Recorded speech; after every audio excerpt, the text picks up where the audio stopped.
Lavalin കേസിന് വലിയ ഒരു പ്രതിസന്ധിയിലേക്കാണ് പോകാൻ പോകുന്നത്. പുതിയ കേസുകൾ വരാനുള്ള സാധ്യതകൾ, മകൾക്കെതിരായിട്ടുള്ള കേസുകളുടെ സാധ്യതകൾ, അതെല്ലാം കൂടെ വെച്ച് നോക്കുമ്പോൾ പിണറായി വിജയന് വളരെ അപകടം പിടിച്ച ദുർഘടമായിട്ടുള്ള ഒരു ദിവസങ്ങളാണ് ഇനി വരാൻ പോകുന്നത്. ആ കേസിലൊക്കെ തന്നെ പിണറായി വിജയനെ പ്രതിയാക്കാൻ കഴിയുന്ന തെളിവുകൾ ഉണ്ടായിരുന്നിട്ടും ഇഡിയും കസ്റ്റംസും ഒന്നും എക്കണോമിക് ഇന്റലിജൻസും റവന്യൂ ഇന്റലിജൻസും അന്വേഷിച്ചില്ല എന്നുള്ള ഒരു വാദഗതി ഉണ്ടായിരുന്നു. അതും BJP-യുമായിട്ടുള്ള തെളിയാണെന്നുള്ളതാണ്. മാസപ്പടി കേസിൽ ഇതുപോലെ തന്നെ സംസ്ഥാന സർക്കാർ കക്ഷി ചേർന്ന് ഡൽഹി ഹൈക്കോടതിയിൽ കക്ഷി ചേരുകയും ഇത്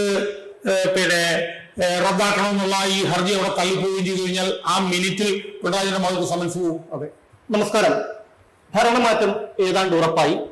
പിണറായി വിജയന് സ്ഥാനം പോകുമെന്നും ഉറപ്പായി.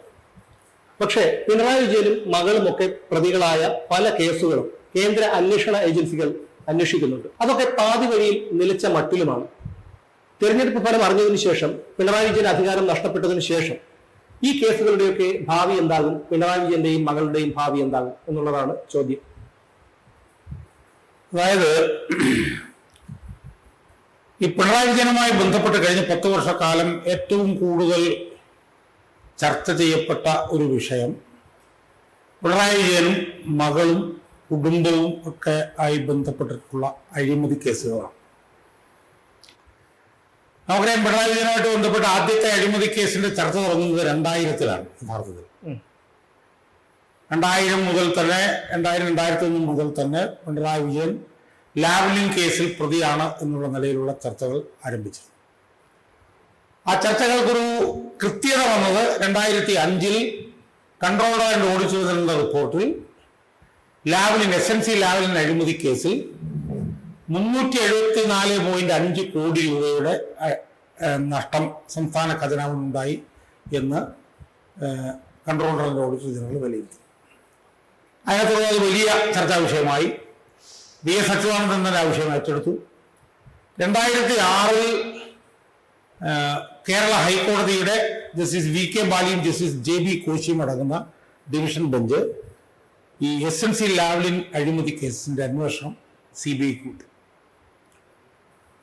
അതിനെ തുടർന്ന് 1-2 വർഷം CBI അന്വേഷിച്ച് CBI റിപ്പോർട്ട് വന്നപ്പോൾ അതിൽ 7ാം പ്രതിയായിരുന്നു പിണറായി വിജയൻ.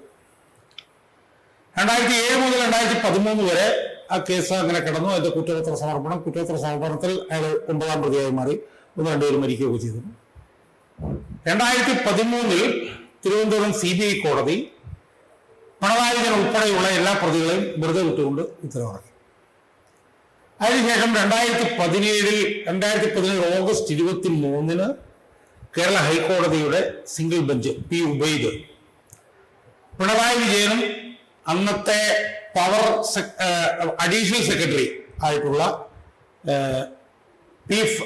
ഫ്രാൻസിസും കൂടെ ചേർന്ന് 3 പേരെ കുറ്റമുക്തരാക്കുകയും ഇലക്ട്രിസിറ്റി ബോർഡിന്റെ ചെയർമാനായിരുന്ന ഒരു ശിവരാജൻ, അതുപോലെ ഇലക്ട്രിസിറ്റി ബോർഡിലെ ഒരു എക്സിക്യൂട്ടീവ് എഞ്ചിനീയർ ആയിരുന്ന കസ്തൂരി രംഗൻ, ഇലക്ട്രിസിറ്റി ബോർഡിലെ അക്കൗണ്ട്സ് മെമ്പർ ആയിരുന്ന ഒരു രാജഗോപാൽ എന്നാണ് അയാളുടെ പേരെന്നാണ്, 3 പേരും വിചാരണ നേരിടണം എന്ന് പറഞ്ഞുകൊണ്ട് ഉത്തരവിറക്കി. അതായത് പിണറായി വിജയൻ ഉൾപ്പെടെ 3 പേരെ കുറ്റമുക്തരാക്കി. എന്നാൽ 3 പേര് വിചാരണ നേരിടണമെന്ന് ഉത്തരവാക്കി. അതിനെതിരെ CBI 2017 ഒക്ടോബർ 10 സുപ്രീം കോടതിയിൽ കൊടുത്ത അപ്പീല് 2017 കഴിഞ്ഞിട്ടിപ്പോ 9 വർഷക്കാലമായി സുപ്രീം കോടതിയിൽ പെൻഡിംഗ് ആണ്. അത് നമ്മൾ അറിവ് ശരിയാണെങ്കിൽ അത് 10-40 പ്രാവശ്യം അത് മാറ്റിവെച്ചു. 48 തവണയോളം മാറ്റിവെച്ചു. കഴിഞ്ഞ 1.5 വർഷക്കാലമായി ആ കേസ് സുപ്രീം കോടതിയുടെ ബെഞ്ചിൽ പോലും വരുന്നില്ല. അപ്പോൾ സ്വാഭാവികമായും ഇത് CBI പിണറായി വിജയനുമായിട്ടുള്ള ഒത്തുകളിയാണ് എന്നുള്ള നിലയിലുള്ള ആരോപണം കഴിഞ്ഞ 9 വർഷക്കാലമായി നിരന്തരമായി പൊതുമണ്ഡലത്തിൽ ഉന്നയിക്കപ്പെട്ടുകൊണ്ടിരിക്കുകയാണ്. കാരണം CBI ആണ് അപ്പീൽ കൊടുത്തിട്ടുള്ളത്. ഓരോ തവണ കേസ് വാദത്തിന് വരുമ്പോൾ ഓരോ കാരണം പറഞ്ഞ് CBI മാറ്റിക്കൊണ്ടുവരും. അപ്പൊ അതുകൊണ്ട് തന്നെ പിണറായി വിജയനും BJP തമ്മിലുള്ള ഒത്തുകളിയുടെ ഭാഗമായിട്ടാണ് നടക്കുന്നത് എന്നുള്ള വാദഗതി പൊതുമണ്ഡലത്തിൽ ശക്തമായി നിലനിൽക്കും. അപ്പൊ അത് CBI അതിനകത്ത് താല്പര്യം കാണിക്കാത്തത് പിണറായി വിജയനെ തങ്ങളുടെ സ്വാധീന വലയത്തിൽ, മുഖ്യമന്ത്രിയായ പിണറായി വിജയനെ തങ്ങളുടെ സ്വാധീന വലയത്തിൽ നിലനിർത്താനുള്ള BJPയുടെ ശ്രമമാണെന്നും അഴിമതിക്കാരനായിട്ടുള്ള പിണറായി വിജയൻ അധികാരത്തിൽ ഇരുന്നാൽ പ്രതിപക്ഷത്തിൽ നിന്ന് BJPക്ക് വളരാൻ കഴിയുമെന്നും ഒക്കെയുള്ള ഒരു വാദത്തിന്റെ അടിസ്ഥാനത്തിലായിരുന്നു എന്നുള്ളതാണ് നമ്മൾ മനസ്സിലാക്കിയിട്ടുള്ളത്.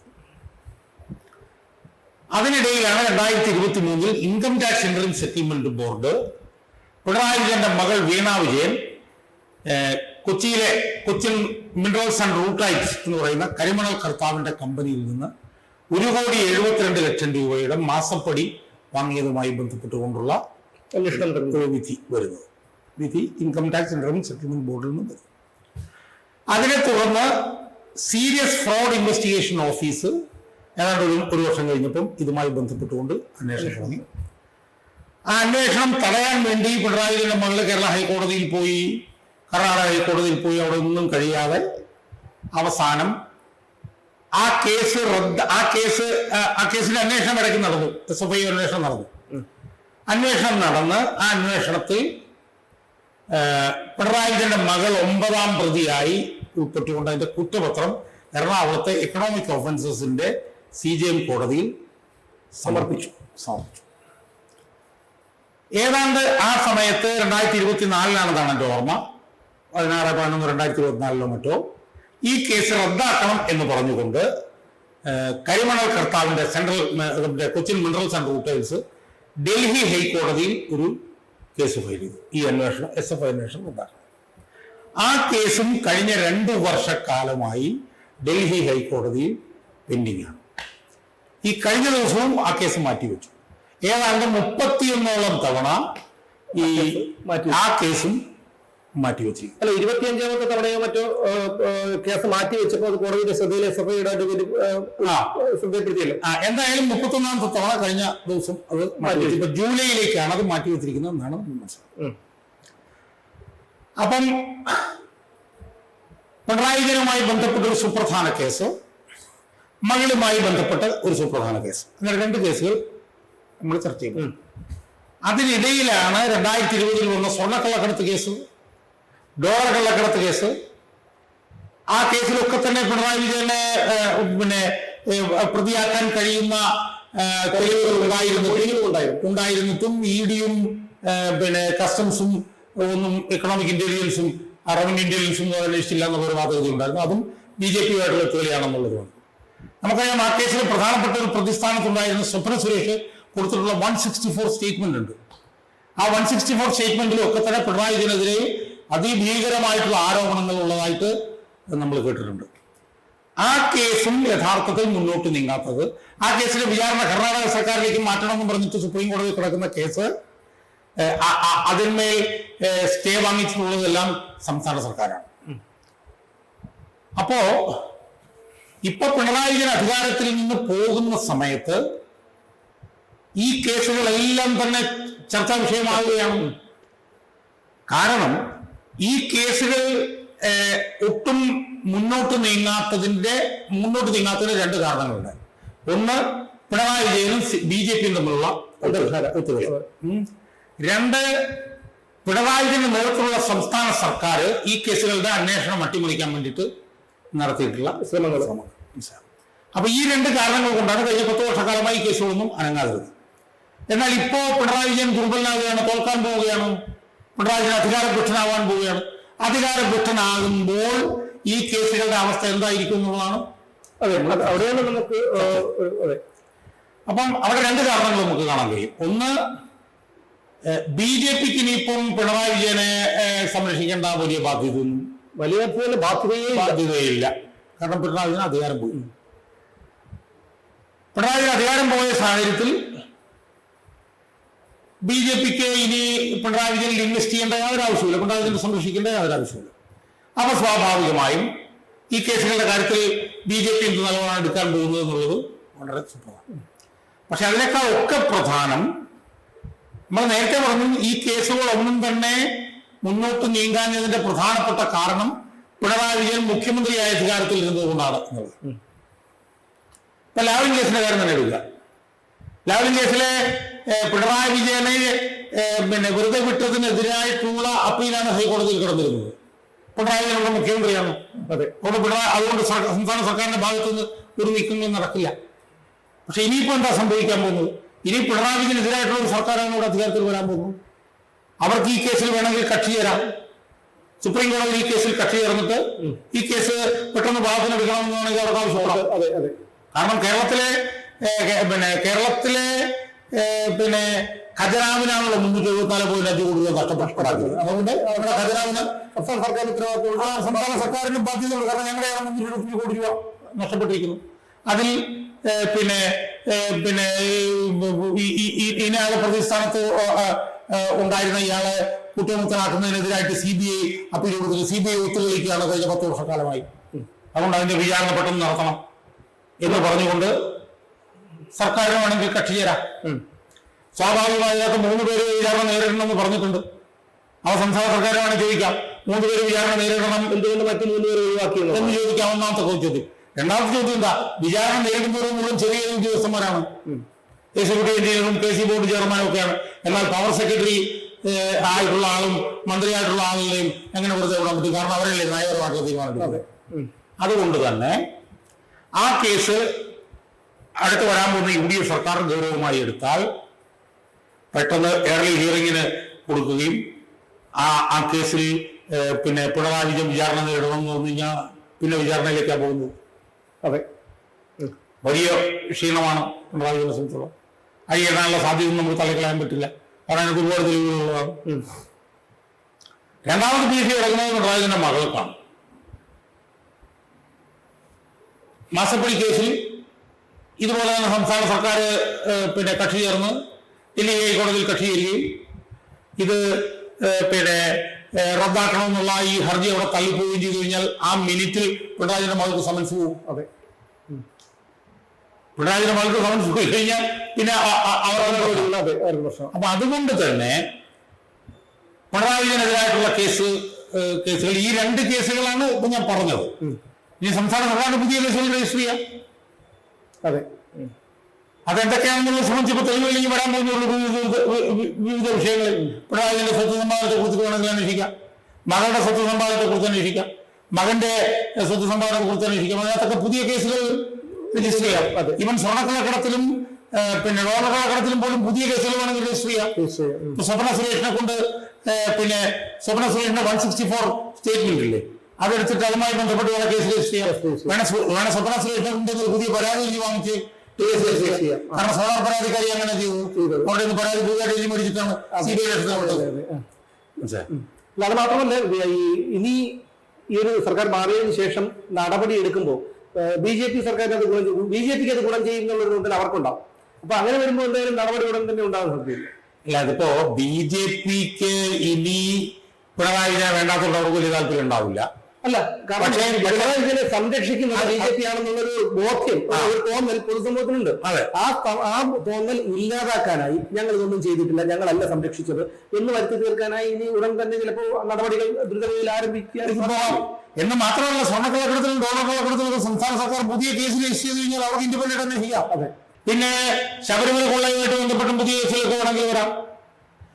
അതുപോലെ തന്നെ ഊരാളുങ്കൽ ലേബർ കോൺട്രാക്ട് സൊസൈറ്റിയായിട്ട് ബന്ധപ്പെട്ട് 1000കണക്കിന് കോടി രൂപയുടെ ആരോപണങ്ങൾ വന്ന് കിടപ്പുണ്ട്. അതിന്മേൽ കേസ് രജിസ്റ്റർ ചെയ്യപ്പെടാം. അപ്പൊ പിണറായി വിജയനെ സംബന്ധിച്ചിടത്തോളം അധികാരം പോയി എന്നത് മാത്രമല്ല, ഈ പിണറായി വിജയന് വലിയ ഭീകരമായിട്ടുള്ള പ്രതിസന്ധിയുടെ ദിനങ്ങളാണ് ഇനി വരാൻ പോകുന്നത്. പിണറായി വിജയനെ ലാവ്ലിൻ കേസിൽ പിണറായി വിജയൻ വിചാരണ നേരിടാനുള്ള സാധ്യതയിലേക്കാണ് വിരൽ ചൂണ്ടുന്നത്. ആ കേസ് വിചാരണയിലേക്ക് പോയി കഴിഞ്ഞു കഴിഞ്ഞാൽ എന്ത് സംഭവിക്കും നമുക്കൊന്നും പറയാൻ പറ്റില്ല.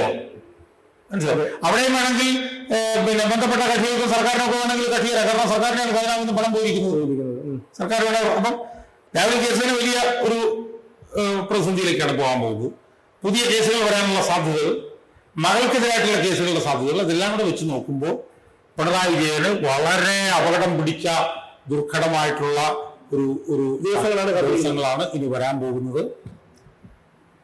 അഴി എണ്ണമോ എന്ന് പോലും നമുക്ക് പറയാൻ കഴിയില്ല. ചിലപ്പം 80-കാരനായിട്ടുള്ള പിണറായി ഇപ്പം കേരളത്തിൽ 80 വയസ്സ് കഴിഞ്ഞാൽ ബാലകൃഷ്ണൻ ജയിലിൽ കിടന്നിട്ടുണ്ട്. അതെ, മനസ്സിലായില്ല. ബാലകൃഷ്ണൻ 80 വയസ്സ് കഴിഞ്ഞിട്ടാണ് ജയിലിൽ കിടക്കുന്നത്. എന്തായാലും 75 ദിവസം ഉണ്ടായിരുന്നു. 80 വയസ്സായിരിക്കണം. ഇതിൽ 75 ദിവസം ഉണ്ടായിരുന്നു. ജയിലിൽ കിടക്കുന്നത് പ്രായപരിധിയില്ലല്ലോ, കിടക്കാം. അതെ, 80 വയസ്സിന് മുകളിലുള്ള പലരും ജയിലിൽ കിടന്നിട്ട്. മറ്റേ ഇയാളെ മറ്റേ പ്രസാദ് യാദവ് ചൗത്താല 80 വയസ്സ് കഴിഞ്ഞിട്ടാണ് ജയിലിൽ കിടന്ന് മരിച്ചത്.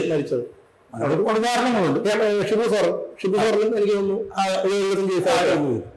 അപ്പൊ അതുകൊണ്ട് തന്നെ, കാരണം പിണറായി വിജയൻ ഉണ്ടായിരുന്ന ഗുണം എന്താ? ഏത് കേസ് വന്നു കഴിഞ്ഞാലും സർക്കാരിന് കോടികൾ കൊടുത്ത് വക്കീൽമാരെ വെക്കാം. കാരണം എല്ലാവരും കാര്യമില്ല. ഇനിയിപ്പോ അതല്ല, ഇനിയിപ്പം കയ്യിൽ നിന്ന് പൈസ പോകുമ്പോഴത്തേക്ക് കോടിക്കണക്കിന് രൂപ മുടക്കി വക്കീലന്മാരെ വെക്കാൻ പറ്റില്ല. വെച്ച് കഴിഞ്ഞാൽ ആളുകൾ ചോദിക്കുന്ന പൈസ അല്ല, അതൊന്നും പിണറായി വിജയനെ സംബന്ധിച്ചിടത്തോളം ഒരു വിഷയമുള്ള കാര്യം അല്ലെങ്കിൽ പോലും അല്ലായിരിക്കാം. പക്ഷെ ജനങ്ങളെ സംബന്ധിച്ചിടത്തോളം ജനങ്ങൾ നോക്കുമ്പോൾ ഇതെങ്ങനെയാണ് 15-20 ലക്ഷം രൂപ വക്കീൽ കൊടുക്കാനായിട്ട് വരുമാനം? പിണറായി ജനങ്ങൾക്ക് ചോദിക്കാം.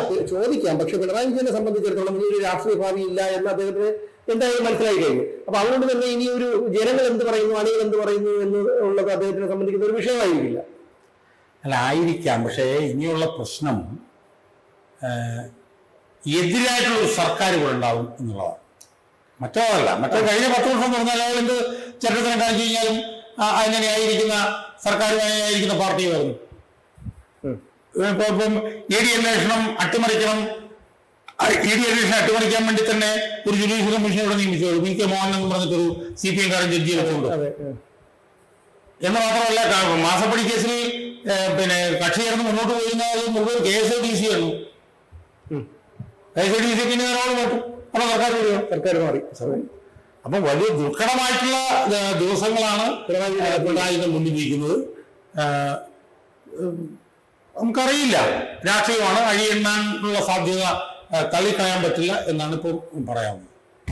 പക്ഷേ ഇത് രാഷ്ട്രീയം എന്ന് പറഞ്ഞ് അതിനെ തള്ളിക്കളയാൻ ഞാൻ ഒരുക്കമല്ല. കാരണം കർമ്മ എന്ന് പറയുന്ന ഒരു പ്രപഞ്ച സത്യത്തിൽ വിശ്വസിക്കുന്ന ഒരാളായത് കൊണ്ട് തന്നെ പിണറായി വിജയന് തിരിച്ചടി ഉണ്ടാകും. കാരണം ചെറിയ ചെറിയ കാര്യങ്ങൾക്ക് പോലും ഇവിടെ പലരെയും ജയിലിലടയ്ക്കുകയും തലവല്ലി പൊട്ടിച്ചപ്പോൾ അതിനെ രക്ഷാപ്രവർത്തനം എന്ന് പറഞ്ഞ് അതിൽ ആഹ്ലാദിക്കുകയും സ്വർണ്ണക്കള്ളക്കടത്ത് കേസിൽ പ്രതി ചേർക്കപ്പെട്ട ഒരു പാവം സ്ത്രീ സ്വപ്ന സുരേഷ് അവരുടെ കാര്യങ്ങളൊന്നും കൂടുതലൊന്നും പറയുന്നില്ല. അവരുടെ ആ പുസ്തകം വായിച്ചു കഴിഞ്ഞാൽ അറിയും. അതൊക്കെ കേരളത്തിന്റെ പൊതുസമൂഹത്തിന് മുന്നിലുണ്ട്.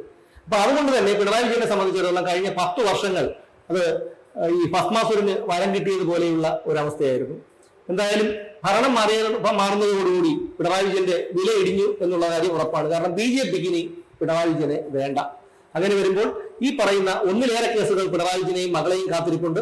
ആ കേസിന്റെ തുടർ നടപടികളുമായി മുന്നോട്ട് പോകുകയാണെങ്കിൽ പിണറായി വിജയനും ഒരുപക്ഷെ ജയിലിലേക്ക് പോകാനുള്ള സാധ്യത തെളിഞ്ഞു കാണുന്നുണ്ട്. അപ്പോൾ എന്താകും എന്നുള്ള കാര്യം നമുക്ക് കാത്തിരുന്ന് തന്നെ കാണേണ്ടി വരും. പക്ഷേ ഞാൻ നേരത്തെ പറഞ്ഞതുപോലെ കർമ്മ അത് തിരിച്ചടിക്കും.